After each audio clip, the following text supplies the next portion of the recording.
Have you ever wondered what it's like to grow up in the 80s? NES sitcoms and where's the beef ladies? Then you need to listen in your car or at work. Now it's time for Keith is a Jerk! Hey everybody, how's it going? Welcome to another episode of Keith is a Jerk. Today I am joined by Ryan. How's it going, Ryan? What is in fact up?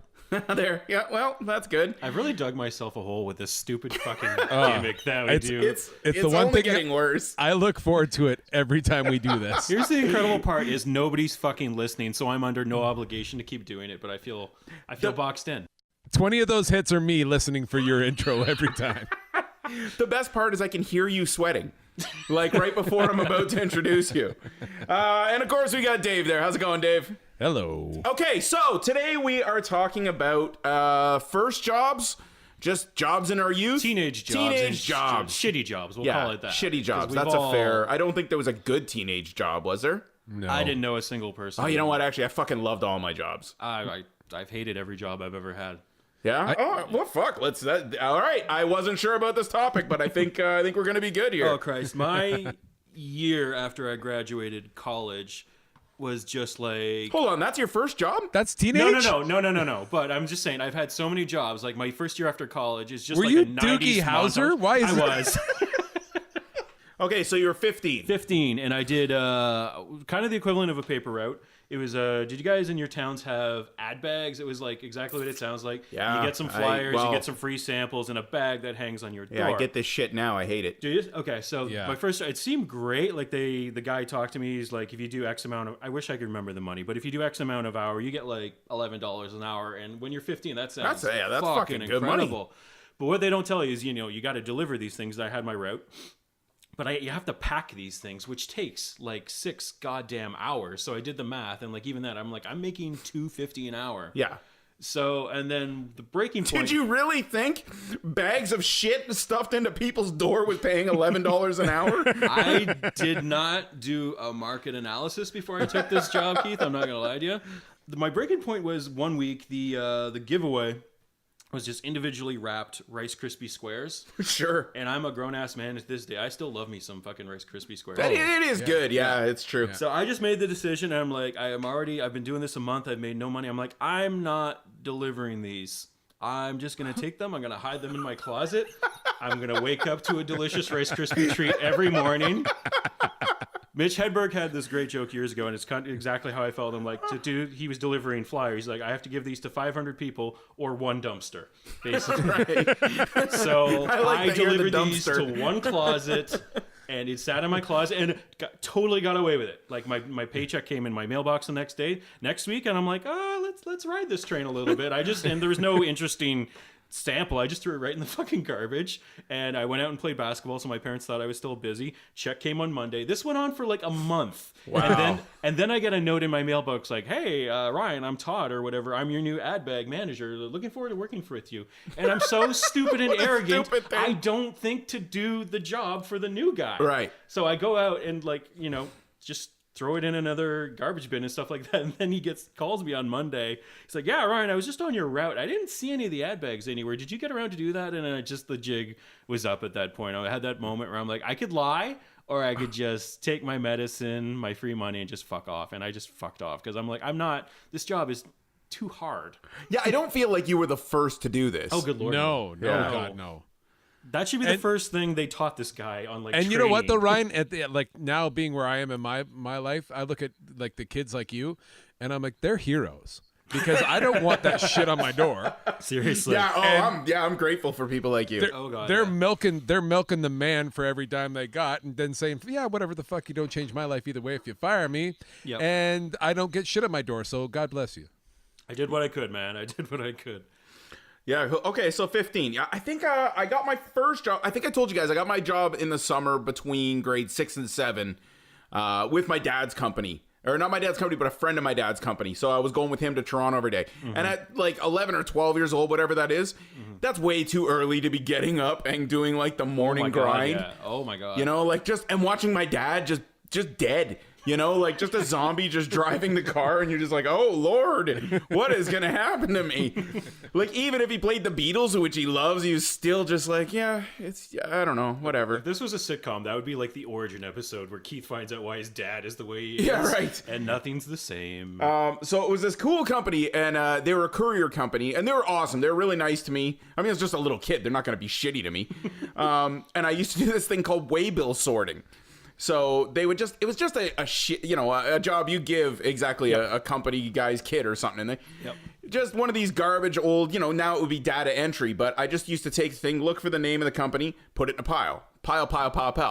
The problem is my brain is way too active. And so this job did not work for me. Well, and yeah, this is how I've lived with myself for doing this, is by calling myself creative. And what I did is I used to imagine like it was like a giant war, like picture like Lord of the Rings stuff. You gotta do what you gotta do to get through that. Yeah, I had two tables. So the problem was sometimes I would feel bad for the smaller groups, and I would just put a few of the other people's waybills inside there, so people were getting bills from other companies. You know? They didn't understand the storyline of the battle. No, clearly. that's what I'm saying. I'm like, well, he's an orc. He needs help. Like, come on. And so I feel bad because my poor boss was like, hey, I noticed just a couple little, I just want to run it over with you again. I was like, oh, okay. And I'm like, I know the problem. It's still going to turn out the same way. The war is not over. I was like, this is, come on. So yeah, that was probably my first one. So I got then I got a job, same guy as before, if you're listening to the podcast, the guy who dumped my dirt bike there and almost killed all the kids in summer school. He got a job at Boston Pizza. Nice. And this was in grade 7. So I was in grade 7 at the time. Jesus, that's early, he was man. Oh yeah, way early. This is poor kids, man. Like, what are you talking about early? All right, I'll let you finish your story. Whatever. Sure. I was driving at 7. Don't forget about this. So you had your first career job at 8. Dave invented Uber at 9. Yeah. And then, of course, a drunken family member stole the idea and sat on it. So I was working at Boston Pizza, and they were hiring all of us. Like, all of me and my shitty friends. Like, I don't know what they were thinking. But literally, that whole kitchen was run by 13-year-olds. Darren was a year older than us, so he was the head cook. So all your pizza and food that was coming out of Boston Pizza was made by 14 and under children. There were no adults in our kitchen. Were there like pennies and gummy bears in the pizza? Or... Dude, you have no idea how much we used to fuck around at that job. Because we're just kids. It's like Boston Pizza was a new franchise at that time, too. Like, we never had that. No, we were the only one in Newmarket, and we ruined it, and they had to shut it down. I mean, the business plan was solid. Oh, we had so many things. Like, there's so many stories I could tell from that place. So, the first job started, I was a dishwasher, and that job sucked. Yep. Yeah. But it was still fun because I was, like, hanging out with adults and stuff. Yeah. You know what I mean? Because they were all, like, 19 and getting drunk after work and shit, and they'd let us drink. Like, 12. They'd give us a couple beers or whatever. It was $1 a beer. That's odd. I don't find that too early. Yeah. Here's the best part about that job. This is the part my wife laughs at all the time. I used to walk home from my job because Friday, Saturday, if I was working, because the bar, we didn't close until like 1:30 or 2. Right. So I still had to stick around as the dishwasher. You're doing all those stupid fucking pans and stuff. Oh, God, yeah, you're closing it down. I do it now. Yeah, exactly. Yep. So that's fine when you're an adult. You can accept that you work evenings. As a child, I used to walk home so often at 3 o'clock in the morning from my job to home that the police got used to me walking home and used to give me a ride from Boston Pizza to home because they felt bad for me. And also, I think it might be illegal for a cop to see an underage kid walking on the street and leaving them out past 12 o'clock. It is quite possible. They were awesome. I'm not putting them down. They were amazing. It was awesome. They gave me a ride home all the time. They're like, is that beer on your breath? Just kidding. And I'm like, no, it is. It is. And, yours too, offer. Let's not throw stones here. I still remember when we officially closed that place down. Because there was one day, my friends Darren, myself, DJ, the spitting kid. Yeah, we got him a job there, so you can imagine how his food came out. Good Lord. So the 4 of us, and then maybe a couple of other rapscallion friends, our buddy Jonathan, like a whole bunch of all my buddies, we all worked there. It was great. And I remember one day, busy as fuck, like just off the rails, Saturday night, whatever. We're all cooking away in the kitchen. And if you don't know what it's like working in the kitchen, we have these things, chits, that will come up, says the order, and then you just place them on this metal thing. This was to the rail, like just stacked. Like if you were making a movie about it being really busy, this would be too much. And you'd be like, let's dial it back a bit, guys. So we have it like this. It's going crazy. Again, keep in mind, 14-year-old Darren is trying to run this kitchen. Trying not to burn all the pizzas. And good on him. He was fucking good at this job. We're all just dicking around and laughing and chucking shit at each other. My buddy DJ is the worst of us by far. I'm picturing him barking orders at you through like an MC Hammer toy megaphone. No, it's that's just like making him rap while he does it. It was even better because it was just a small little room. Right? Like you're compacted in there. Yeah, he's like sweating and turning and trying to direct people, and you guys are like, "Fuck you." Well, the best part is my buddy DJ, another really funny guy, great friend. He's like, I'm going on break, and Darren's losing his mind. He's like, you're not going on break. He's like, it's my fucking break. I'm going on break. Makes himself what we used to call the super slam.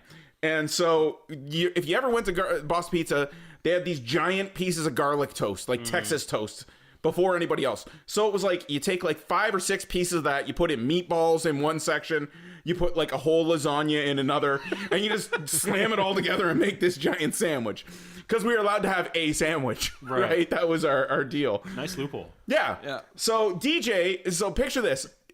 Railed off, Darren's burning pizzas left, right, and center. We're fucking up pizzas left, right, and center. DJ sitting on the grill like area, like his ass is on the counter, eating his super slam. And then our boss walks by with head office, and he's like, "Yeah, so as you can." Okay, and DJ's like, "Hey, just on my break," and they just walk away. 2 days later, we were shut down. Oh man. Yeah, I have ruined a lot of companies. There's no doubt about it. So how old were you there? I got us 13 at the most. Jeez, like I think I started when I was 12, and I think I was 13 when I quit. Or well, I didn't quit. I was locked out. Okay, so like if you've listened to this podcast before, you know I was raised by the parents that weren't in the same house. My mom was a hairdresser, so being the effeminate mama's boy I went and worked with her. I was her shampoo boy. That's awesome. That's amazing. How old were you? 10. 10. That's great. And you're sort of like when I go to the Chinese food place and they got the little baby working the register. Yeah. Like it was exactly that. But like because I was 10 and everyone knows my mom was like she's a very energetic, very flamboyant type of personality. So like everyone knew like that's Edna's kid, whatever. It's all good. And to be honest with you, to this day, it's probably been the one job that I've ever had that actually taught me the most and that I've used throughout my life. Right. Because it taught me like how to properly massage a woman's scalp, which is apparently important, and taught me how to sweep up after a lady does something around the floor, and like I just clean that up, and then I'm sorry, what's going on in this barbershop? Well, no, like sweeping up hair, like you have to like a lot of that job, like you shampoo and like that. I takes thought you were a lot talking about like if your mom was showing like 50 Shades Darker at her barbershop and you're mopping up underneath. Like cucumbers are falling down and stuff. I'm like, what kind of place is this? You thought it was a hair shop. Your mom ran a whorehouse. Your mom was a madam. You know what? Maybe. All right, maybe. Did a lot of state senators get their hair cut? There's a lot of dudes in business suits. Did the haircut take like 12 seconds and then they went to the back to pay for a while? Yeah, exactly. Yeah, there was this other separate room that was dark and had like a massage bed on it. Hot wax is hard to clean up. Anyway, but like that job was that job to this day still it was awesome. Like I never got any money for it, but like if I went and worked with her, like you get the odd perks. Like you can go get McDonald's or whatever. I was 10. I didn't give a shit. I didn't know what money was. No, that's great. Well, no, Second you were job getting paid with food. Like yeah, you were getting paid by I was a being fat alive. kid, so that totally worked for me. As a fat kid, that totally worked for me. For sure. My first real job is like we lived again like in the projects in the top of Midland, and the one spot where they would see us every day, we'd stop in. Before my mom would drop me off a couple hours before school on the side of the curb, and then come get me a couple hours after school on the side of the curb, where we'd always stop on the way from to school, and the way from school is at the little convenience store across the street. She'd get a paper, I'd go in and whatnot, or I'd fill the gas, whatever. I'd like 11, 12 at this point. Right. So eventually they got to know who I was, and my first ever job was working in a convenience store. That's pretty sweet. I always thought that was a cool job when I see guys with that one. Yeah. Yeah, no, it wasn't. It sucked balls. Like, I know what Ryan's talking about now, but like that was the first experience I had ever had, and I was about 11 or 12 years old, where I kind of started feeling that like sucking, kind of like that little vortex of going down the drain of life. Right. Like where it started, like you just felt your day, like all I kept saying is like, my day is just like, I gotta have nothing to do when I get home. I have to go to bed when I get home. And Oh yeah, like, everybody goes through that. Yeah, it was always the same thing. Dude, I'm walking home at 2 in the morning, 3 in the morning for fucking pasta pizza. I'm like, this is my life now. But so eventually, like, I was a good kid, so eventually they trusted me to start going behind the till and start saying, and that sucked out even more because we weren't self-serve or anything for the gas, but like all I was doing was being a 12 or 13-year-old kid, and I don't even know if it was legal. No, but I don't think it is. No. 40-year-old drunk dudes coming in and being to like pack a matinee extra slim, and I had to clean up puke a bunch of times. Like it was like it was a shitty part of town. I don't think you've ever worked in the places you think you work. I think this is just a different porn shop that you worked in. I wish I could get my wife to come down here and do this because she used to tell me awesome stories. She worked at a convenience store as well. Now, at yours, did they rent videos? No, Okay. This was just a straight up. Everything is all about gas, smokes, and fucking lottery cards. That's Right, all. scratchers. Yeah, back to my Christmas. Yeah, it's funny because she used to tell me all these amazing stories about, because like they had the video store there too, and so they rented porn. So it's a small town. You'd see everybody that you knew, you know what I mean? Like teachers would say, oh, well, I found this on the road and I think I should just drop it off. I'm being a good Samaritan. It's more or less bringing the tag up, because you used to remember, like, they used to have the Velcro and like they used to put a little, like, a chip, Right. a little poker chip or something Yeah, like that. that's exactly it. Yeah. I had a friend who worked at a video store in Elmville too, and it's small. It's like 1,500 Yeah. people. Yeah. And like, If you get a pink chip, people know. Yeah, you know what color, you know what section you're going to get in, and like there was always like a teenager working there, and inevitably, you were that teacher at one point. Like, we're gonna just slide that chip up, just trying to be discreet. It's like buying condoms at a fucking. Yeah, I never understood. They put it in a different bag when you check it out too. It's not like a not an opaque bag. See, I fully admit I'm not one of those guys, and not to say that I don't watch porn. I didn't have the guts to go in and rent it. I was too terrified. I can't even ask for extra bread at a restaurant. Do you think I'm bringing a fucking pink tab up to the goddamn counter of people? I remember the first time daily? I bought a porn at a convenience store. I was in my early 20s, but like that's ballsy. I drove to the other side of the city. Oh, yeah, nobody knows you. for Nobody sure. knows you. That's Yeah, a that's smart good. move. I wish Yeah. I knew. Oh fuck! Now I'm mad. That's what I should have done. I had to watch my dad's old 70s porn. You know what I mean? Now I got a weird thing for 70s porn. Yeah. Another We'll get into that some other time. podcast. Yeah, that's a great one. This is a but, great yeah, podcast about jobs, by the way. It always goes to this area. Well, you shouldn't be surprised. What else? I mean, then I had lots of. Sorry, you were talking about your friend that was working at another job. Or no, it was Ange. Oh yeah, Yeah, no, yeah. just saying, yeah, like I think that was it. And she'd see people from her high school. Yep. Because back then we had OAC and stuff, so you could be 18 in high school. Yeah. And so she would say, she would see people pull up, see that Angie was working behind, just pull back out, drive around, wait and see if her. No, turns out I don't need just dish soap. begging for her yeah. shift to be over. And the other thing she said too, she's like, and then you got the opposite spectrum. I can't do this justice. I wish she should be here for this, but it's great. She talk about guys that would come in and be like, "Ugh, I already saw this one. Can I change it?" And she'd be like, "Is the plot much different?" Frodo's still leaving the Shire in this one. Amazing. I had a job where I found out that I worked for the mafia inadvertently. That was pretty cool. I Oh, did yeah. too. I think let's touch on that. Go Yeah, ahead. sure. Because, Okay, so yeah. I thought about it. I started writing down my ideas this afternoon. I was like, I should talk about when I worked at blank. I'm not saying the name. There's no chance in hell. Oh, me No, neither. God No, damn it. good I Lord, know, no. But I started writing down. I'm like, and I was like, holy shit, I got names. No, stop. Like this is Just all, in case it's being monitored right now, and Yeah. only the three of us hear the name. 100%. And this never gets broadcast. I don't want to end up dead just for Yeah, No. right. If you put it on your phone, delete it off your phone. Right. So I will say, first of all, I love that job. It was a good job. Oh God, yeah, me too. It was a great job. I was a pizza delivery boy, and if anybody who knows me knows I'm the worst in the fucking world with directions. That is the worst job in the world for me. But I was the only kid who was at 16. I had my own car, so they're like, yeah, cool. Long before the days of the GPS, too. Oh, yeah, it was even worse. I didn't even have like a map in my car. So we had a map on the wall in the restaurant, in the pizza place. I'd go, he'd be like, okay, you're going here. And he would show me, and I'd be like, just do a little finger trace and be like, gone. Now, it wasn't the town I grew up in, so for the most part, I was okay. Right. But there were a few areas like the Richie Riches where I'm like, I am sorry, this is 78 minutes to get your pizza. Knew the fuck out of the poor neighborhoods. And I used to be like, man, this job, you don't get tips. And I was like, no, they probably do. They probably do just fine. The other guy who was a delivery guy was doing great. So anyway, I had that job for a little while. And I remember I went in early one Sunday morning. And I just came in to pick up my check. My own fault. I should have called and said, hey, I'm just going to swing by. So I walk in and the door was open. We weren't open yet, but that way I knew my boss was in the back. Yep. As I'm walking into the back, few big gentlemen, I will say possibly from maybe Italy.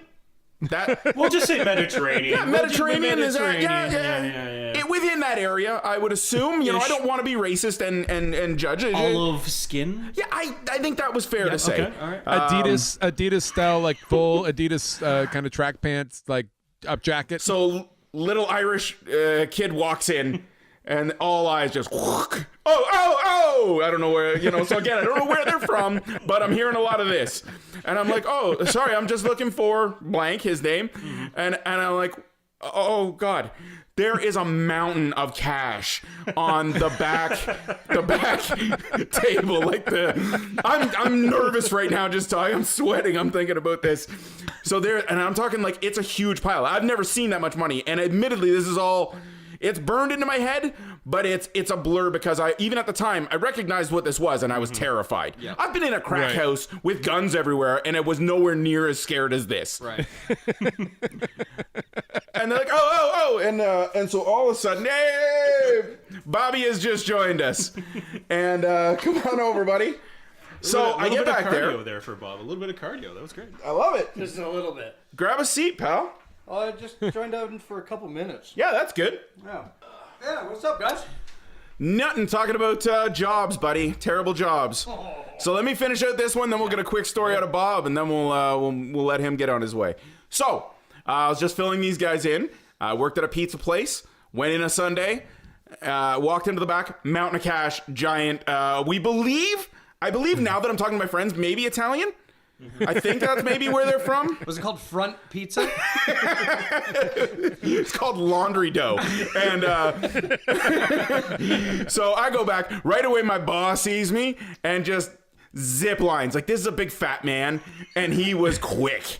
Like, I felt like the Flash had grabbed me and moved me out of the building. Like, it was like, everything supported your neck and everything on the way out the door. Like, he took me as in, like, he was gonna dip me for a kiss, but just dragged me out and like, hey. And I'm like, I was just coming by to get my check. I forgot to get it yesterday. And he's like, no problem. Let me go get that for you. Forget about it. Yeah.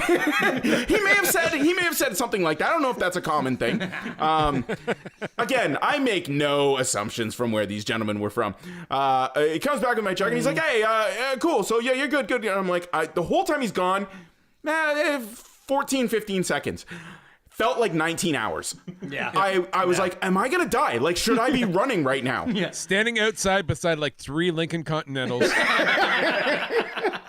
But picture that. So I'm like 17 years old. So I mean, I know enough to know that I should be scared, right? I've seen like Boys in the Hood and stuff at this time. This is, these are those movies that are out.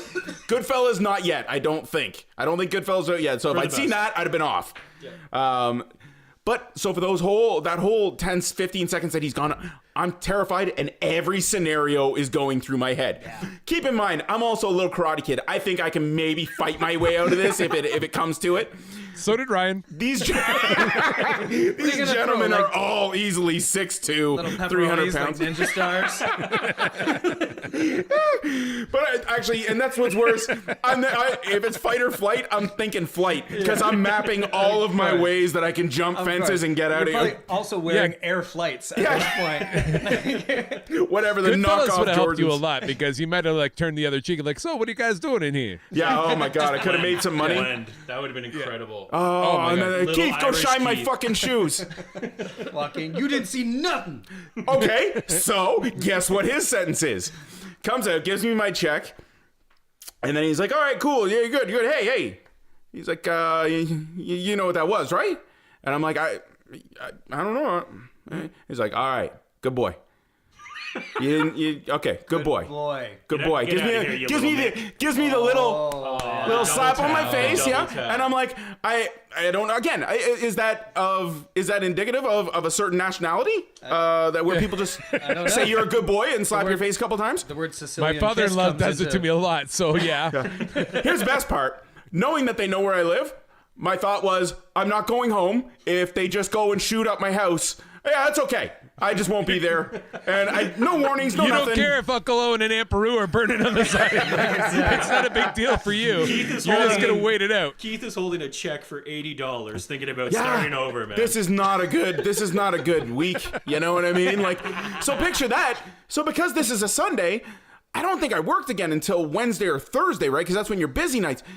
I got like 3-4 days to just shit my pants every time I hear a honk, every time I see a bigger car, every time I hear, oh, hey, every time I hear any of this, I'm just losing it. I'm getting to the point where I think I can Doing your shot vowels in at my school. ass. And sometimes why? So it never came up. So it just never talked about it again. He never brought it up. I never brought it up. You kept your mouth shut? Fucking right I did. Now I'm a little pissed. I'm like, yeah, maybe a little extra lettuce in my pocket would have been nice. Right, yeah, but like not even an extra slice of pizza going your way or anything? No, that guy, look, he was, gave you the breath he was in from a your lungs. nationality that was big on feeding you. So that was never a problem. I was that's always good, well that's fed, good. yeah. What kind of pizza place was this where they served lettuce on the pies? Do you really think I'm saying the name today? So anyway, that was that job. That was fun. What about you, Bobby? My first job was doing a like I had a paper route. Did anybody have paper routes? Yeah, Like- we talked. Well, Yeah, yeah, did we already talk about Ryan this? went into the paper route. Did he? How long did you do it for? Did you do it for 14 years like I did? I'm telling you, from the time that No, I didn't get a golden watch when I was done my paper route, Bob. No.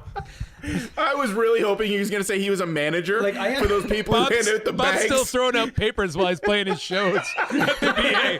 It's like, oh. Hey, you can't talk to me like that. I have tenure at the Toronto Sun. Amazing.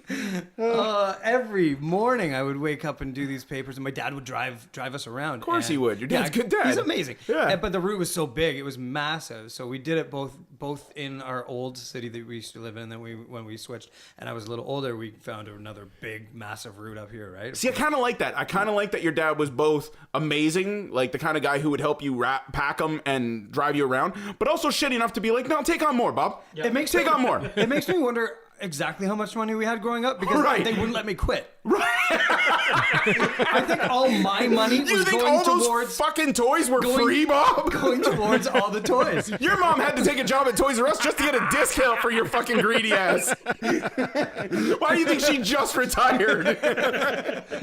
Bob finally done collecting fucking wrestling dolls.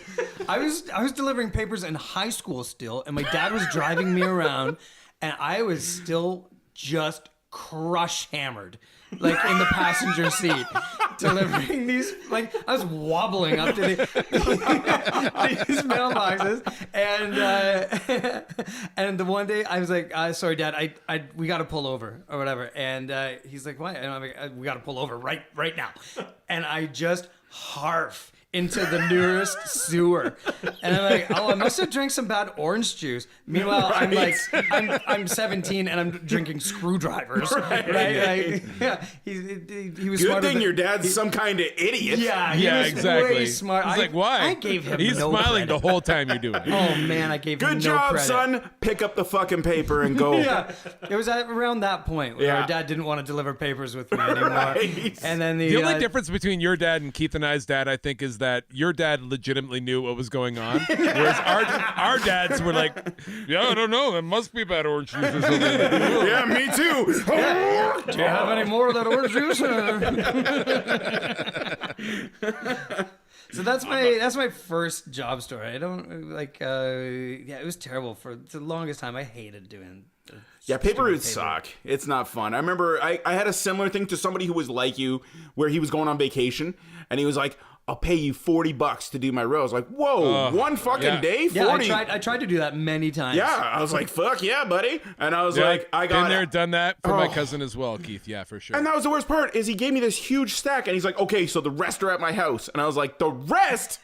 He's like, yeah, you can't carry all these, so you got to carry these like 3 bags and then deliver them and then go to my house and restock up. I was like, I was done the first bag. I was like, fuck this. Just chucked them wherever. I was like, everybody's getting the Sunday Sun this week. I couldn't do it because I was supervised Well, yeah, your the dad's entire there, yeah. time, and I couldn't chuck Oh, You have I a would've reputation in the loved- industry. that's great. Yeah. Sucker. For being good at it. I remember I did it for my cousin one time, like going around the block, and the same thing as Keith, like had the double load and like walking up, and we lived in a funky part of town, him and I, and like the smells and like the animals that you would see at the front door while like it was the worst. Like all you would hope is that you would like be able to walk up and deliver the paper and not have to make a scene or like not interact with anybody, but inevitably one out of every 2 houses you walked up, there's either a creepy old lady or something stinks right by the front door. An animal's fucking chasing you. Totally. Absolutely. Walking into these little front mudrooms. And I'd that never done it stink. before. I don't know what to expect. He just gave me Why are you numbers guys to a going house. inside? Yeah. Well, Like yeah, collection. to I keep do the- remember collecting. Yeah, we had to. Oh my god. remember collecting? We had Come to on. collect. The worst. Who sends 11-year-old muscle to go get your newspaper money? Collecting, bitch. So once we Think about that now. Like you could not do that now. No. Yeah. No. Sure, come on in. It's just No, inside here. 100%. Once we collected all the money, there was a certain day that we would go and meet like the grand Wizard? wizard of. Oh, I had this job too. The Sunday paper, and so I'd go and give him all the money. Right. Well, I mean, like my dad would drive me, of course, to Sure. the school parking lot. It was on like a Saturday. How shady afternoon is or that? something. I love it. So shady, and I will tell you how shady it is. This guy drove a Ferrari, and I am not lying. So I had to go into this old, like it was in the 80s, right? So old 80s Ferrari or whatever. Was it a yellow one? I Sit think I there. saw it out front of was- my pizza place. and just have this like meeting with this guy. I was like 9 years old, and Dad just sat there. I guess just Yeah, to make sure you didn't get making sure I molested. was okay. Or Man, there's so many rackets that are like all the TV shows make it out to be like, yeah, there's like big in like casinos and whatnot. Like the real people making real money are making money off 14-year-old kids doing papers. I'm kind of fucking leaning pizza. towards maybe setting something like this up. No, me too. I'm thinking about it while we're doing this. I'm Yeah. like, there's gotta be an in somewhere. I got a son. He's got a bunch of friends. Let's fucking. Yeah. They're just sitting around. Speaking of friends, Ed, like when you were growing up, was there ever like I know when I was doing like I did my mom's work and I kept doing that just to help out all the time. Sure. But like I had the convenience store job. But like when I started playing in bands in high school, and I have a buddy who, you know, he's doing well for himself now, but he had probably the worst fucking job I don't know if you guys can come up with like an idea of like ever hearing of a worse job than this, but him and I were in a band together and he did this 3 times a week. that's the worst There- job I I was could going to picture. say, being in a band with you. Would I be did the that worst. shitty job for a while. I wasn't talking about rehearsing with me, but like, so 3 other times a week he was go to the local nursing home, and he would do this for like peanuts. He would like is part of like a co-op at first, and then he started getting paid. But he was essentially the mop-up boy at a villa at like a an old folks home for fucking 4 years of his high school life, and he told us some of the worst stories I think I've ever heard about old people banging in their bathrooms with like while they had their little poles. Very like, real problem. Yeah, I've heard that. Very real problem. problem. I can't fucking wait. No, it It's the sounds best- amazing. Like now that you're getting older, but when you're like, all right, It's the best But when because you're they teenagers- instantly forget about each other. yeah. The But next he's talking day, it's about, just like, star-crossed lovers all over again. his job 3 times a week was shit, piss, and old folks come. And then the other that- times he went to the nursing home. and then exactly. That's just being in a band with you. That's being in a band with me now. Amazing. Yeah. Did you guys ever do Dickie D? Do you guys remember that? The ice cream I guys? remember it. Yeah, we used Okay. to chase him down. Yeah. So I didn't do this one, but I watched a crazy thing happen once. This is great. So this is my buddy's job, was the Dickie D. So anybody who doesn't know, it's the fucking craziest job.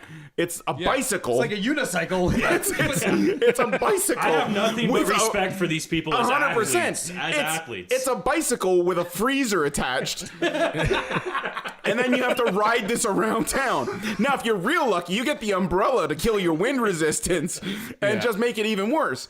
So it's my buddy's first day on the job. He's like, you guys want to just come, like, just hang out? Like, you know, and we're like, yeah. I'm not pushing that fucking thing ever. We ended up helping him push it. It's shitty.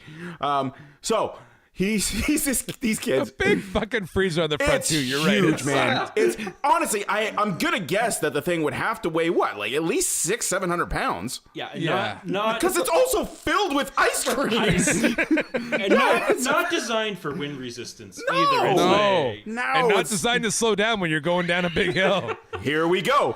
So we Tell had me somebody jackknifed in one of these things. I want. this is honestly, it's I want to put this in a movie so badly.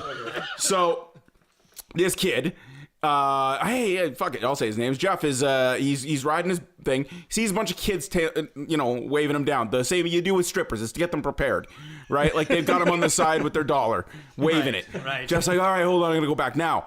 We're at the top of probably the biggest hill in my little town, and it is a big hill. Now these kids, I'm not kidding. We were really young, right? Like that's a job you give. That's a racket job, right? So Yep. he's only about 11, maybe 12 when he's doing this job. So it's hard enough. He gets to the top of this hill with these kids. And they're waving him down, and they call for their nutty buddy or whatever the hell they want. And so we're watching, and we're not really paying attention because whatever, he's been doing this all day. All of a sudden we hear, and we look over. He tells us this version. These kids have, like, this is their racket. They get one kid to stand out on the side with the dollar. They wave over the Dickie D. They fucking mug them. They all jump in. These are the hoodlums I grew up with. These are Where like did you live? these Yeah. are like the Raptors in Jurassic Park. That's what it's like. Clever girl. That's all you hear at the side. And then all of a sudden, kids just swarm them. So they all dig their hands in. They're laughing. Not even just boys. There's like boys and girls in this. They grab it and they push. They all in unison. They were fucking organized, man. They rip out all the ice cream that they can handle. Then they all dig their shoulders into this fucking refrigerator and push it backwards. Now my buddy is flying down the hill backwards at us. And we're like, I don't know what to do. He starts doing that wobble, like that. the It's wobble. reserved Oh, usually it's out for of control. skateboards or bicycles with freezers attached. So all of a sudden, ass over end, this whole thing just goes flopping, snaps his arm in half. Oh, fuck. So now we got a kid who's got a busted arm, and we still got this freezer with a bicycle attached, and we're like, what the hell are we supposed to do here? Like, this he's got to go to the hospital. I'm not driving this piece of shit around. So anyway, a neighbor came out. I guess they've seen this before. That's the hot point. It's like the guy that comes out and cleans up all the evidence, right? Like, Exactly. it's just That's the your friend- buddy who had to come out 3 Old days a week neighborhood Frank. and clean up neighborhood Frank's poor mess of ice cream and blood. So yeah, he didn't. I don't think he kept that job. That's Wow. But yeah, that's that. And then after, I shit you not, like 2 days later, he's like, "Any guys want to like get a job there?" We're like, are you out of your fucking mind? Is there a vacancy? Weird. A position opened up. I've seen this invisible rope routine before. I'd love to tell you that these are just midgets, like, in like pretending to be kids. Full on, just little kids, man. Like Jesus Christ. 6 to 10 at the absolute most. I can't even imagine. Like, that's my children's age. I can't even imagine my kids pulling that off. I'd be sort of impressed. I'd be like, well, Little children of the corn organized. I love it. yeah. That's right. Yeah, that's what it was. They loved the little purple one that was supposed to look like a ghost with two bubble the gums for Pac-Man, eyes. right? Wasn't that the Pac-Man I one? guess so, yeah. I guess. I don't know. Lost, I'm not Lost gonna Boys. lie. We're helping our friend. Oh my God, I'm so embarrassed.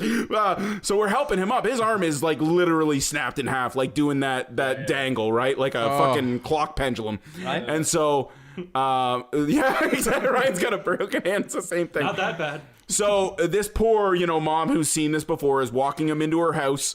I'd love it if the story ended with him also getting molested. So they go in to call an ambulance or whatever. We're like, holy shit. So there's a lot of ice cream on the ground here. I knew this is where this was going. I don't have $19, but I feel like I have $19 worth of ice cream. I mean, he's fine. She's got him. What? It's just gonna go to waste. 100% we ate all the ice cream. Yeah. Yeah. Yeah, there's no doubt about it. Have me some Pac-Mans, some fucking Besides the Sonics. the one ice cream sandwich he had on the bone protruding out of the. That poor bastard. That's the worst part is he probably got dinged for all of it too. Anyway, yeah, Bobby's got to go. Sorry, guys. All right, no worries. Nice to good. come by for a second, though. Yeah, Sorry it was fun. to kind of bust up the jive or whatever, but I was Yeah. so excited on the way home. I wanted to contribute. Beautiful. That's good. Yeah, man, Bobby. It's good Always to see great. you. All right, check you later, everybody. All right, homie. Thank you, Bobby. All right, what about fired? You ever get fired? Almost exclusively, yes. Yeah, I was going to say, Ryan, I know you got fired a bunch. Thanks, Bobby. See you, buddy. No, I got fired a lot. Again, that's What was the worst thing you got fired for? shit. You know what? The first kind of grocery store job I had, I was 19. Oh, I always wanted a grocery store job. I thought those were It was actually, those were cool. it's like really unionized Yeah. now too and shit like that. If I would have held on to that, I would have been okay. But it was my first day was the day after my 19th birthday. Okay. And if you're not from Ontario, that's when you can legally drink. And I was trying to be semi-responsible. I was like, I'll go for a drink tonight, whatever. My friends just had complete different plans. Of course. Fucking alcohol poisoning. And my poor mom, was a We say that a psychiatric. lot. Yeah. She was a psychiatric nurse. She just gets off a shift working like 12 hours to drive me to fucking work the next day. Finds me on the floor, like covered in puke, Oh piss, my and God. everything. She's like, Ryan, Piss. you smell like a brewery. This is your first day. I'm like, I'm fine. I just like the orange juice thing, basically, Dave. So she just starts pouring certs in my mouth. She's like, you don't even have time to shower. Just puts the fucking smock on me, and she's like, you're going. So she drives me to the grocery store, drops me off out front. It's like 8 in the God. morning. The store's not actually open yet. She drops me off at the beginning, and she's like, don't fuck this up. It was like the first time I Amazing. heard my mom say fuck. She's Oh, like, that's don't fuck this great. up. And I'm like, I'm fine. All right, man. Like, I'm waving as the car pulls out of the site. And then I just grab the nearest garbage can and just start retching my brains out. All those mints are coming back up. Gentlemen, I was scheduled for an 8-hour shift. I only worked 3. And I know this because people in the back were keeping score. I puked 9 times. Oh my God. In a 3-hour shift. I think I might have said food poisoning. The best part is I puked in the owner of the restaurant's office. I was like getting fit The for grocery the shirt. store? Yeah, Yeah, yeah, guy the who owned grocery, the grocery store. store? Yeah, I was in his office, like standing on a chair, getting fit for like my outfit, and so they were measuring me, and like I just grabbed a garbage can and I just started barfing my fucking brains out. Oh my God. They're probably like fitting you for like the seafood counter. Yeah, we're gonna get you like the get second some worst. smelts and, like, I was in produce, and expired produce when you're hungover, man, it's just a different nightmare altogether. Holy Christ. But so I physically I couldn't do anymore, guys, and I called my mom after 3 hours, and I'm like, Mom, come get me, and she's like, you were supposed to be there until 5. I'm like, and again, this poor woman, she just wants to sleep. She just did a graveyard shift at the hospital. She's like, Good Lord. She's like, okay, well, I'm coming to get you, but I'm not in a hurry. She's like, that type of thing. And I'm like, okay, I'll be out front. So I have nothing left inside my body. So I went out into the parking lot and found like those grassy little knolls that separate. Right. I lie down and I started to sleep like starfish style with my arms out on one of those. I wake up to my mom kicking me in the ribs and say, just get in the car. Just get in the goddamn car and like take me away. You're a college student's indie movie. Yeah. That was like the drunkest I'd ever been. And like, that was amazingly, I held on to that job for like 3 weeks after that. You could get away you can get away with that on your first day if you say food poisoning. Yeah, I think that's true. I mean, I was not a great employee after that. And, I was on thin ice the whole time, basically. But yeah, and I thought you were going to say the job ended at 3 hours because I do have a 3 hour story, which is great. Now, this is not me. I worked after I worked in kitchens. That's sort of where I kept working. It's much like your career. I don't know about you guys, but as a kid, like if you work in kitchens, you can always get a job in another kitchen, right? Right. Yeah. Well, look at me now. Right. Exactly. Yep. So I went from working in one kitchen in Boston Pizza to a couple other ones, right? Mm-hmm. And so I'm working in this one sports bar, and it's a crazy place. If anybody's ever worked in a bar, I don't know about everybody else, but my experience has always been it's pretty much just an ongoing orgy from when you get there to when you quit. I've worked in different kitchens than you. You should have worked in the places that I worked because it was great. Okay. You're working with these beautiful, it's just beautiful people, right? They're hiring, not necessarily in the kitchen. I was going to say, yeah. Oddly enough, we had a couple, like one guy was like a model as well as doing like working in the kitchen. It was very strange. That doesn't happen. It was strange. Okay. And I was like, I didn't want to hire him. I was like, no, guys, I'm doing okay here. I can't have this. Yep. Anyway, he turned out to be a really cool guy. So it's the kind of guy you can't stand. You're like, oh, God damn it. He's a nice guy. Yep. So in this restaurant, I'm dating one of the girls. Now, I'm 17 at the time, and she's 20 or 21. She did not know I was 17. So that was a whole other part of the problem. Anyway. Awesome. Yeah, she was awesome. She was great. You can imagine. It's exactly like you would imagine if you were a 17-year-old boy and you're dating a hot 21-year-old bartender. It was fantastic. It's amazing. Mm-hmm. It's the dream. It really was. Anyway, we would have lots of fun banter back and forth while I'm... Some innuendo, perhaps. Yeah, perhaps a little innuendo, Playful in nature. Yeah, just a couple little, whatever, hey, this foot-long hoagie, yeah, I think I'm going to get a foot-long later. Oh, I doubt it. It's not even close. And then I would, It's a bagel. It's a bagel. It's the pickle on the side. And so I would, little bit of that. And so even, again, we've got, this really good-looking guy, and he's flirting with the other waitresses, and they're all happy because this dude's, working and gorgeous. Lots of little things like that. Like, foot long, hey guys, how long till my rack? She's on her rack. I don't know. Maybe when you're done. Really gross, weird stuff. Mm-hmm. Now, we had this guy who was just starting that night. Mm-hmm. And he'd never witnessed anything like this. Mm-hmm. And he did not understand what this was. And you could tell, like, just looking at his face while he's seeing us making these first, like, 5-6 comments, just because it's the pack mentality. You get on a roll, 100%, everybody throws a little bit in there. Everyone's welcome to join in. Like, even the guys who are, whatever, they're not, they're still free to say something if you've worked there a while. Of course. That's the fucking tag. A rapport. If you've worked there for a while, and they know that you're not a rapist. They're 75% sure you're not a rapist. I wish we had video so that I could do his face. Just picture a little kid in a candy store, just like, what is this magical place? I can just say these things to these women, and he's not asking any of us. He didn't like, hey guys, this is cool. Can I just try and say something? My girlfriend at the time said, well, whatever, dating. She's not even really my girlfriend. We're just dating. Right. And so she says something along the lines of, hey, what are we doing later? He pipes back with, how about I take you out back and fuck you in the asshole?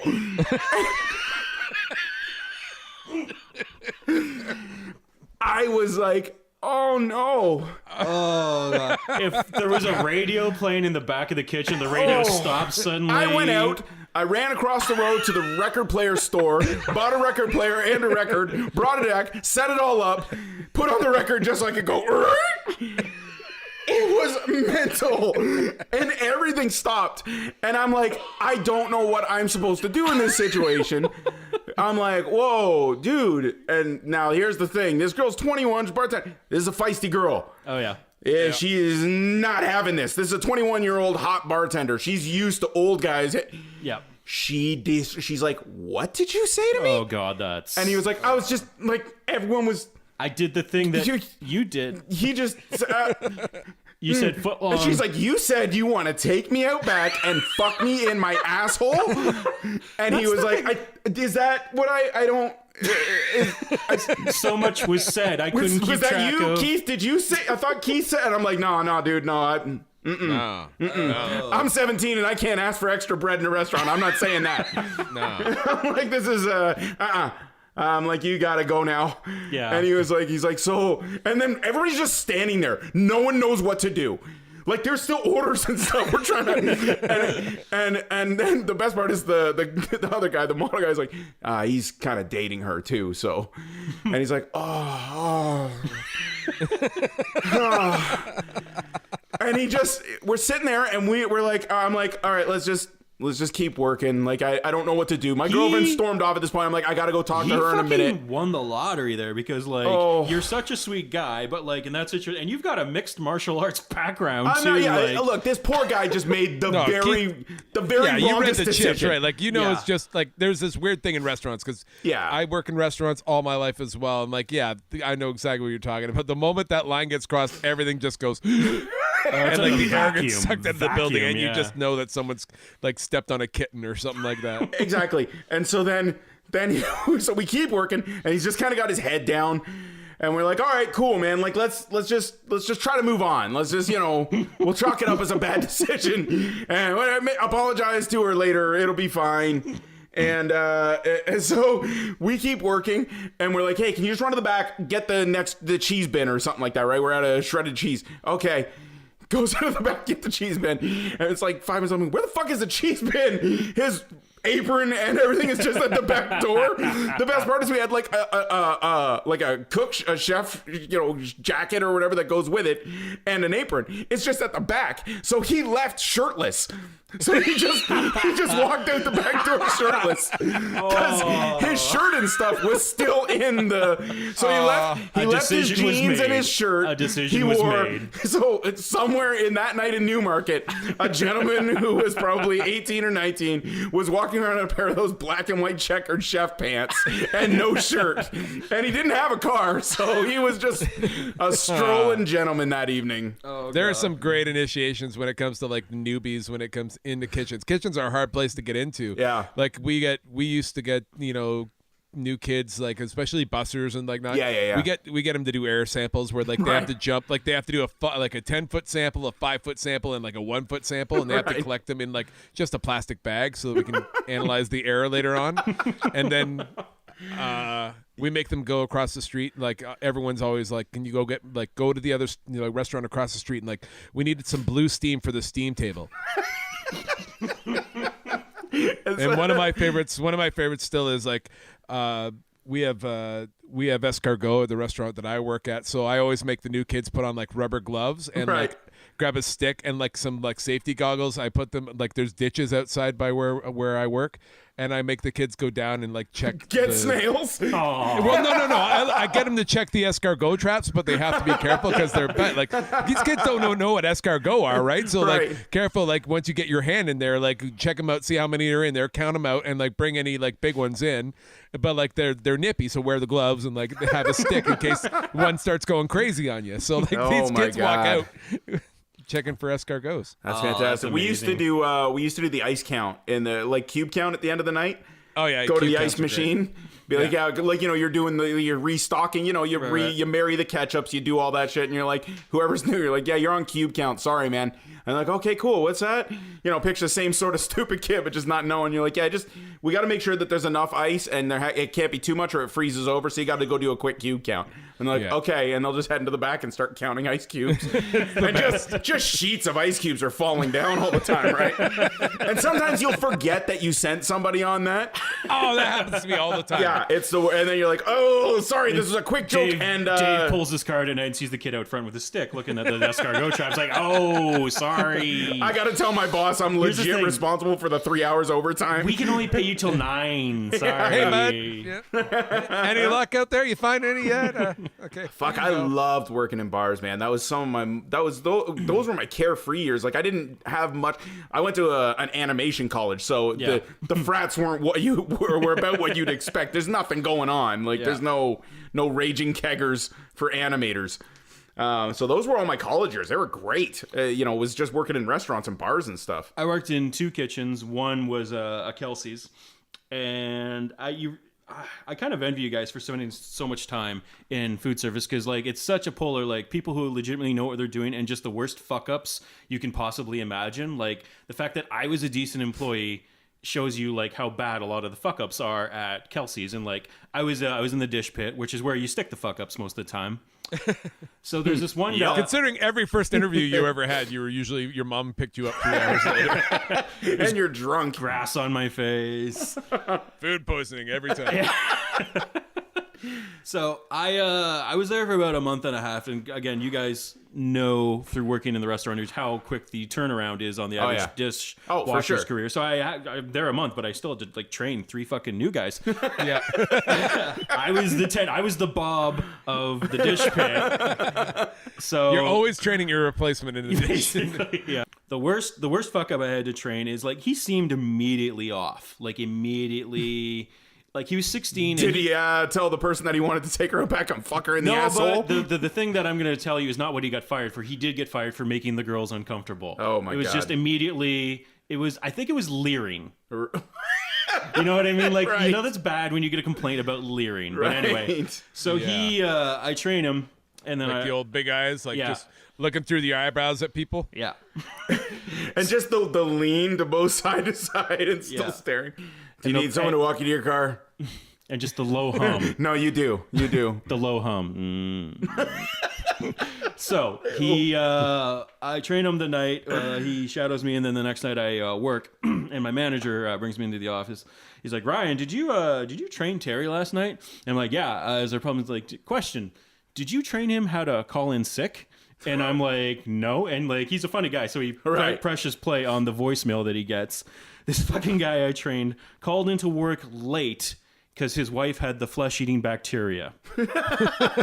Not taking the whole day, not an absence, a late because she had a flesh-eating bacteria. And he just kind of hits up, and I'm like, we're fucked right now. We still really need him. He's like, yeah, I know. So the guy, like, again, me lasting at the grocery store after that guy lasted like another week after that, just because, as you know, you're fucked on a Friday night. Like, It doesn't matter at any point. You're always fucked when it comes to dishwashers. Yeah, Like, 100%. it's terrible like, work. I think like there's a chance that right now he might be under investigation for murder. I know, but like, can we get through Saturday? His Kids eat pans, free on his Wednesday, pans aren't man. bad, guys. Yeah. His pans aren't bad. Yeah. Yeah. He'll the get in first there. The first day they trained me, further to Keith's story, is they said, listen, we get it, this job sucks. If you quit, tell us. Don't just leave, because they had a lot of walkouts. They had their shirts on. They had their shirts on when they left. But like the people would just go for a smoke and not come back. Numbers were huge. We had the only, speaking of that, one of the dishwashers we had at Boston Pizza, the only adult was this gentleman named Carlos. And he was from somewhere else. I don't know exactly. Hey, yo. He Oh, certainly no, no. This is Carlos. And he he did not speak English at all, worked in a restaurant. So it didn't take long because he was an adult for them to be like, well, just move him into the kitchen. Yeah. And we're like, guys, we're pretty sure Carlos doesn't speak English. And they're like, guys, he's a grown-up. He'll be fine. They're clearly just paying this dude under the table. He rode his bike, just down to the dumpster every day to sleep and then rode his bike back. Great story. One night, we're sitting there. As you say, I was the little karate kid. My hands are full. Microwave is like, head level kind of thing. Mm-hmm. I get something out. I'm holding it in one hand. I have a pizza in the other. I just do this funny little thing for my friend Jonathan. I sweep up. I kick the door closed. Mm-hmm. very, my friend's like, whoa, that's fucking awesome. He's like, do that again. And I was like, okay, whatever. I'm at this point, I'm like, hey, I got a skill. Yep. And so I'm kicking the microwave closed every time. Carlos, hey, and we're like, I don't know what are you saying? And he's like, day. And he's just got his hands bobbing up and down. And we're like, okay. And so he goes over and this is a fat dude. Okay. This is a fat grown up dude. But clearly he's taken some sort of YMCA karate at his country. And so he opens the door. It is a very greasy floor in a pizza place. You need special shoes. Yeah, he did not have these shoes. He lived in a dumpster and rode a bicycle to work. So he goes to kick it. The other foot comes straight up off the ground. He kicks the door on the bottom part of it, so the whole fucking thing goes flying off. So the microwave door goes flying, lands in the fucking fryer. It's knocking fry grease all over the place. He's falling down on the ground, and the grease is landing on him. Now, Jonathan, unfortunately, rest in peace, is fucking nicest guy in the whole world. This is not, that's nicest guy in the world. Is like, he stops me because I'm fucking dying laughing. Cause he's tay, and he's gonna show us how it's done. And he knocks this fucking thing off, hits the fryer, and fries himself with this. So Jonathan's like, get out, we gotta go. We'll walk around the corner and we'll get our laughs out and we'll come back. Because this guy doesn't speak English, so we can't even explain why this is funny. This poor grown up is embarrassed. He's like so embarrassed. And so we're laughing honestly for probably 5 or 10 minutes. We can't stop. I'm sweating right now. Yeah, every time he thinks he's probably got a family of 4 at home, and he's like 100%. He's just trying to fit in. But he's trying to fit in, trying to reach out. I don't care. I'm not gonna not fucking laugh at a man who says tay, kicks a microwave door off, lands in a fryer, and burns himself on the ground. That's fucking funny. So after 10 minutes, we come back in, and Jonathan's like, okay, are you good? And I'm like, I'm good. We can do this. Let's go back to work. We're like, because Jonathan's sympathetic. He's like, fuck this poor guy. He's like, he's just trying to fit in. I'm like, you're absolutely right. Let's go. We walk in. He's got the melted fryer microwave door in his hand, trying to put it back on the microwave. And that's exactly our reaction. I fucking lose it. Jonathan laughs so hard that he barfs on the ground because it's the funniest. He's like, I couldn't hold it in. He's like, I was just laughing so hard. He does that belly laugh. And then all of a sudden just barfs all over. So now there's fry grease, barf, and Carlos trying to put a melted fucking grease door onto the microwave. Tay. It's still good, maybe? Maybe still good? Same dude tried it again a little bit later. I think I mentioned before the spitting guy worked there. Yeah. Hanging out after work. This one's quick, but it's fucking funny. He's Tay gonna show us all another awesome move. Trying to redeem himself, I believe, very shortly after. So he's like, he's just trying to fit in. Nobody was shitty to him or anything. Like, he was hanging out with us after work and stuff. Tay grabs my friend's hand, not speaking English, so my friend doesn't know what's going to happen. And he's just a little kid like me, right? We're the same age, so he's 12 years old. Yeah. So this guy's showing us martial arts from his country on this 12-year-old, just grabs his hand, just snaps it back. My friend's like, fuck, and punches him in the nose. Out of a reaction, Tay falls over his table and lands on the ground. Now, on top of everything that he's done, everybody in the restaurant has heard this story.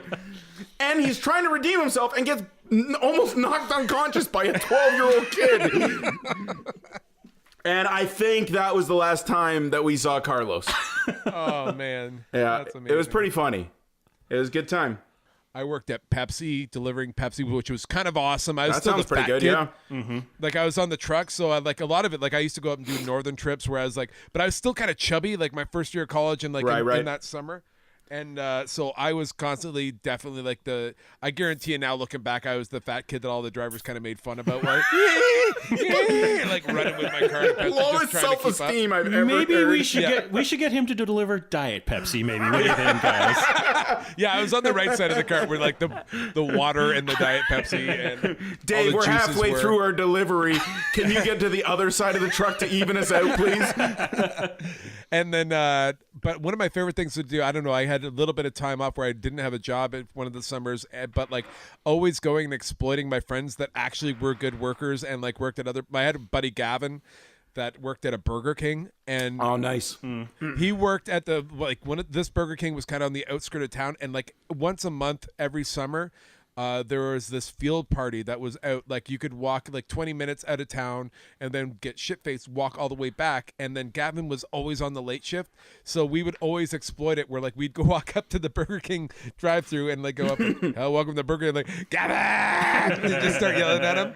Did your And friend give you all kinds of like free burgers and shit? He made something called the Gavin Whopper. Amazing. And it had Amazing. fucking egg, Yeah. bacon. It had an onion ring. It had everything. Like this thing had to be at least 8 inches tall in a wrapper by the time you got it into you. And as a drunk 16, 17-year-old, it was the single-handed greatest thing ever. But like inevitably, like I know. Because he, like, there's one time he's like, I can't do that, guys. I can't do it. Like, I know he got shit. Yeah. But, like, Yeah, those were the exploiting- fucking greatest. Yeah, we had a friend.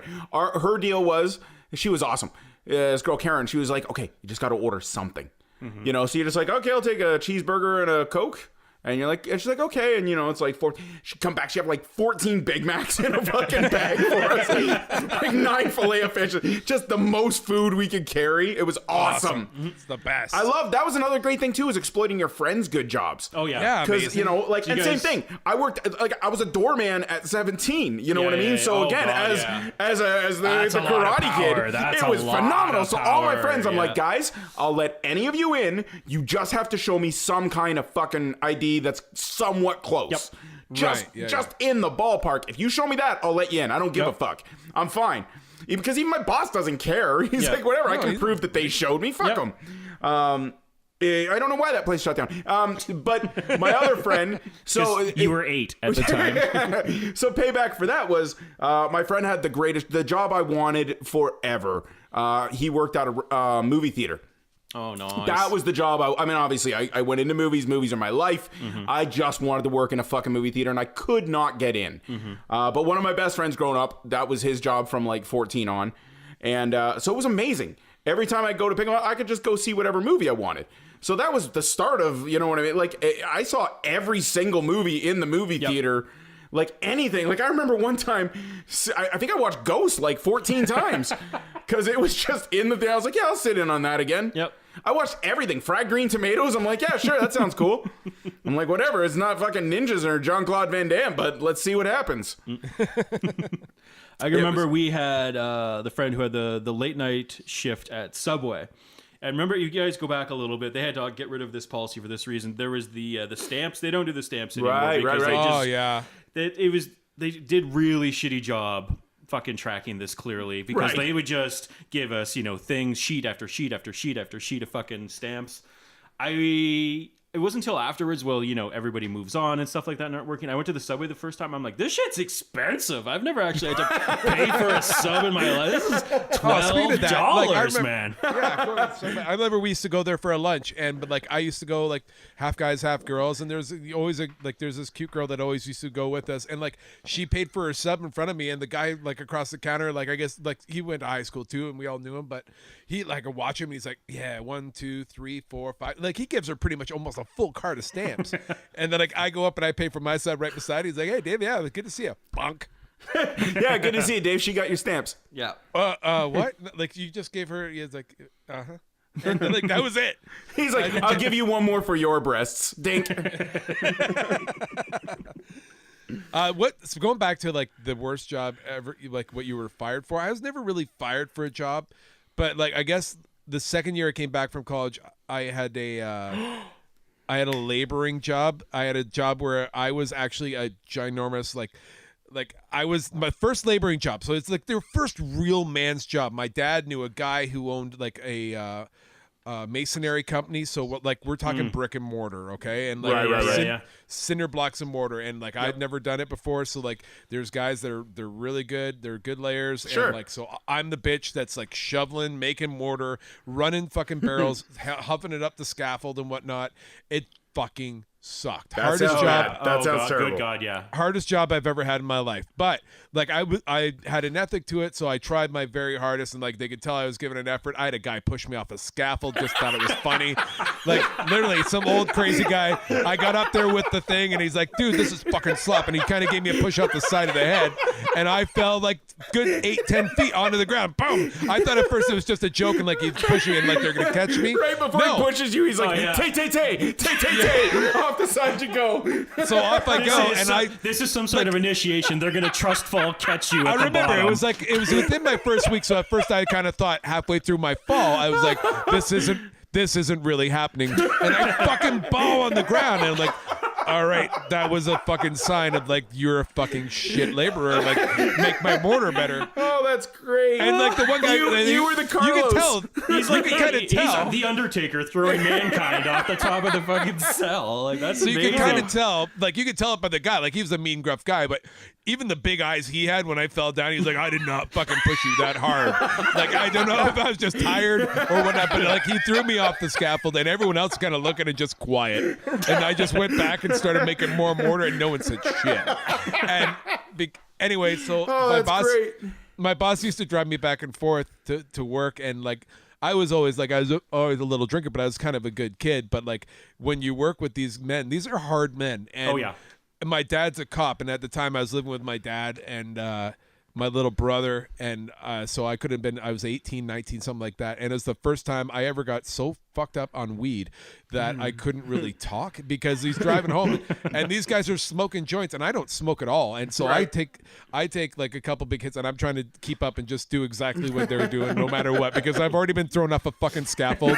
It's kind of like the mafia thing, like, oh, I don't want to seem like, all right, I cannot, no matter what, like these guys might throw me out here and just I have to fucking walk home. So I'm smoking, and by the time he drops me off at my door, I can't look at my dad's like, David, supper's ready. I'm like, I just need to go to bed. And so I went downstairs, but like and like it wasn't soon after that where like I just kept my head down and I fucking quit that job. That sucked. It was the worst job ever. I just like, that was pretty much my firing. I got thrown off a fucking scaffold, and then I got smoked up to the point where the guy knew my dad's a cop, and he thought it was probably, he laughed his ass off. I guarantee sure, you. that's funny. Dropped me off, like, and my dad might have been on it too, probably because he's an asshole, but like I was mortified. Fucking OPP drunk cop looking at his high son. And one thing drunk cops don't like are people that do drugs. Right, of course.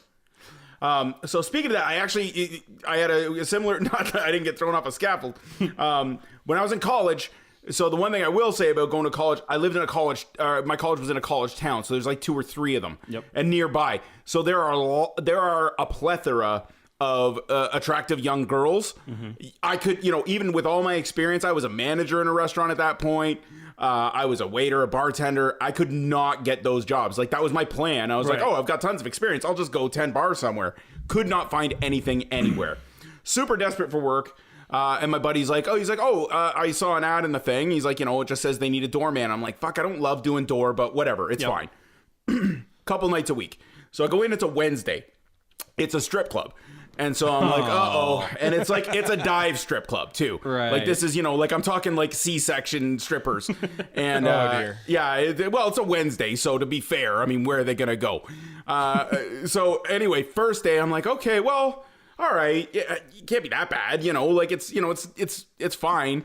And he's like, okay, so first thing, he's like, he goes, we don't allow colors in here, but we are affiliated. He's like, so it's like, and I'm like, I don't understand what he means. Mm-hmm. I'm like, I don't know what you're talking about. And I grew up with bikers, so I'm like, I should have understood what this meant, but I don't know the lingo. Mm-hmm. Right. And he's like, so if they're patched up, and as soon as he says patched up, I'm like, oh my God, he means bikers.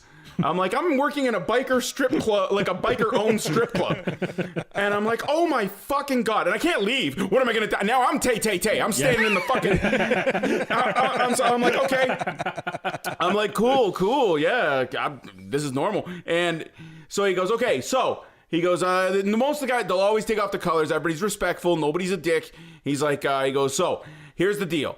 If anybody's just fisticuffs, whatever, you escort them. Anybody who's grabbing a pool cue, he's like, you come to me. I got a shotty under the bar, and he's he goes, that's my. God. He goes, a pool cue or a knife, that's up to me. I'll take care of that. And I'm like, okay, yeah.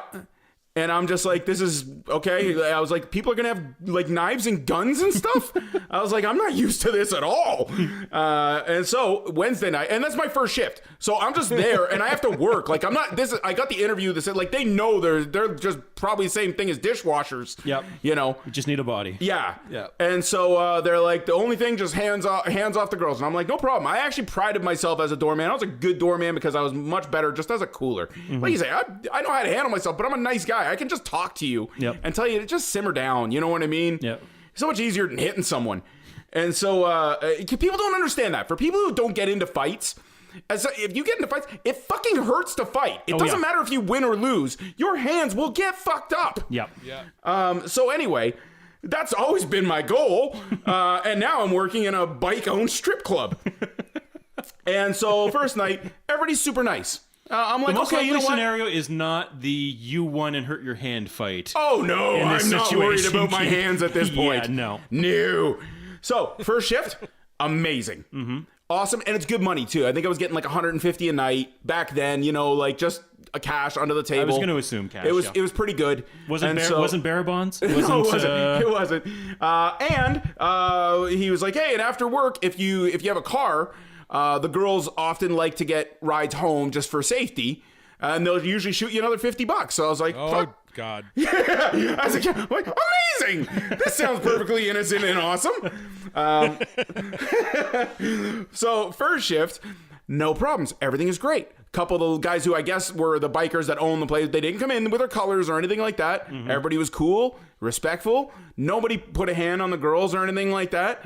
And I was like, okay, fuck it. I'm being a goddamn dick. What's wrong with me? Yep. Like, how dare I judge this class of people just These because labels that I put on yeah, people. Yeah. fucking, I'm mad at myself. I'm mad at myself. So that's Wednesday. I go in again on Friday. Apparently, there's quite a difference in a strip club. As someone who doesn't frequent these, I did not know. Oh, so I gave a girl a ride home, an extra $50 for me. She was happy because I didn't ask for a blowjob on the way home. A real treat for both of us.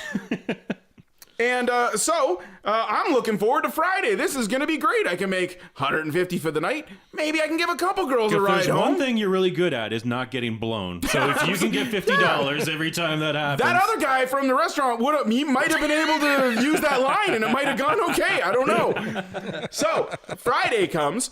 Now, I was working alone on the Wednesday. Not that busy. I guess Right. they were failing. You know, and the owner was there and he's a big dude too. Yep. He's not going to be there this night. So there's a bunch of extra guys on door this night. I guess they know that Fridays are going to be a little more rowdy. Big fucking juice heads. Like just enormous. You know what I mean? Like just muscled out the ass. Yeah. Like to the point where I don't even know if they could really move, but it wouldn't matter because they're Right. just going to throttle you. First thing they say, I'm not a huge guy. I'm a big guy, but I'm not enormous like these dudes. Yep. 6 foot, you know, whatever. I'm probably 195 at the time. And so they're like, oh, karate guy? And I'm like, yeah, oh, cool. Okay, I'll be the karate guy. This job's great. I got a little fucking nickname. Yep. Woo, let's do this. He's like, cool, you want a bump? And I'm like, what?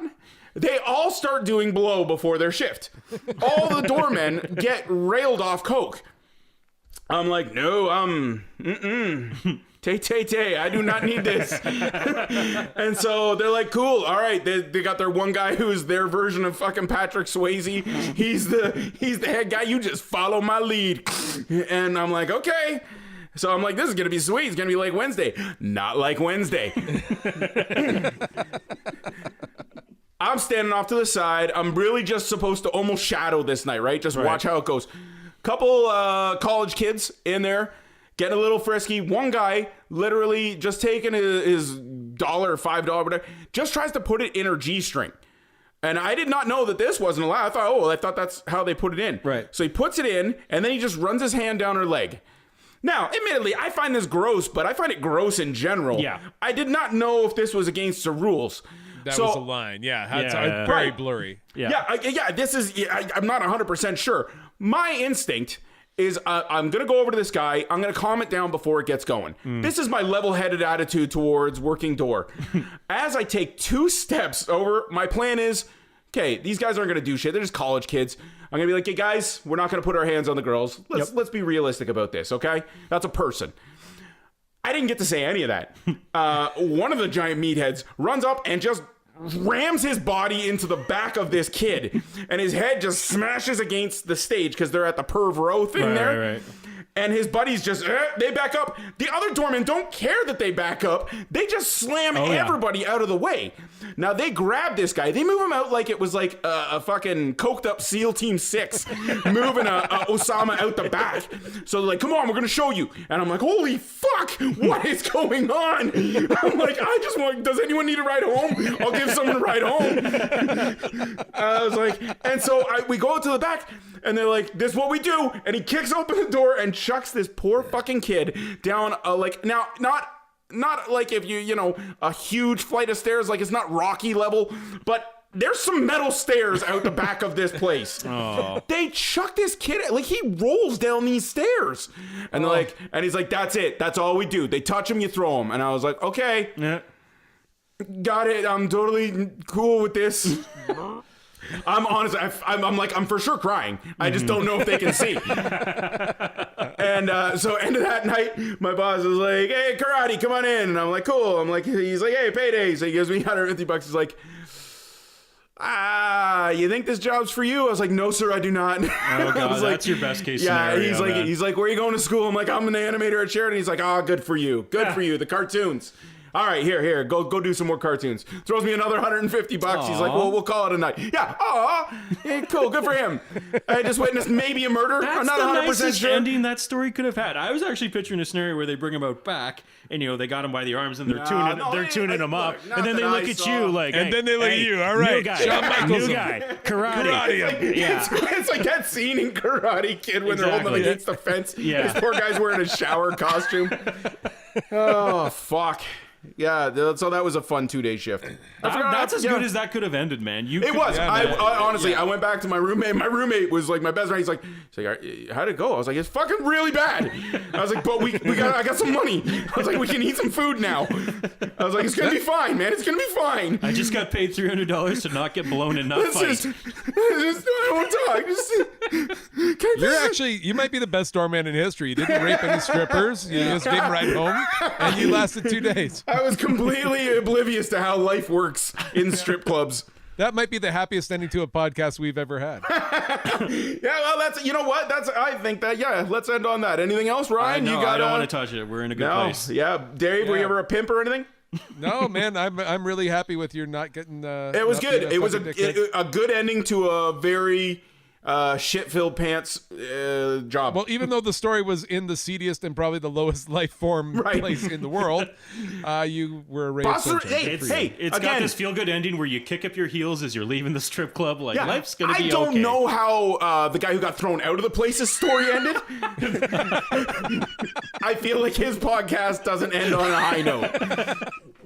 Or his buddies that were just like, dude, that was over the and then got from behind. Yeah, when I came probably back, don't even remember grabbing one of them trying to just fit in, like, oh god. Oh, I was so, I can legitimately say I was in a situation where I didn't know what was going on. It was so far out of control that I was just like, I don't know what this is. Anyway, cool. All right, that's gonna wrap it up for us. Thank you very much, everybody. We'll talk to you soon. Met a girl last night, everything's going right. Says she likes me and she wants me to come over. Get back to her place, we start sucking face. One thing leads to another in the bedroom. And when we're done, she looks into my eyes and she drops a terrible surprise. Says she's already named our baby. This bitch is crazy. I can't believe this is my luck. This bitch is crazy. I should have known it wasn't just a kiss.